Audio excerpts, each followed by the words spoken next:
Барлықтарыңызға сәлем, бұл бағдарламаның есімі енді қазақша есімім.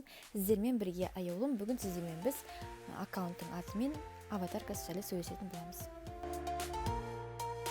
Айнура official болмаса sweet love Айнурка деген секілді аттарды ұмыту керек емес. Сіздің аккаунтыңыздың аты өзіңіздің жасап жатқан блогыңызға немесе эксперттік блогқа жақын келу керек. Болмаса жай ғана өзіңіздің атыңызбен тегіңіз жазылғаны тіптен керемет. Қысқада нұсқа аяулым Қамбарбек деген секілді немесе аяулым СМ. Өзіңіз жасап жатқан эксперттік блогтың бір кілт сөзді қолданылу керек. Және де аккаунттың атын жазған кезде, аккаунттың атын қойған кезде сандарды мүлдем қолданбаған жөн. Аккаунттың аватаркасы сіздің түріңіз, бейнеңіз толығымен көріну керек. Өйткені солай ғана сіз эксперттік блогты дамыта аласыз, сіздің түріңіз жаттала бастайды. Дәл қазір аватаркаңызды өзгертесіз, өз аккаунтыңызды қысқада нұсқа есте қаларлық және де атыңыз бен тегіңізді ауыстырасыз.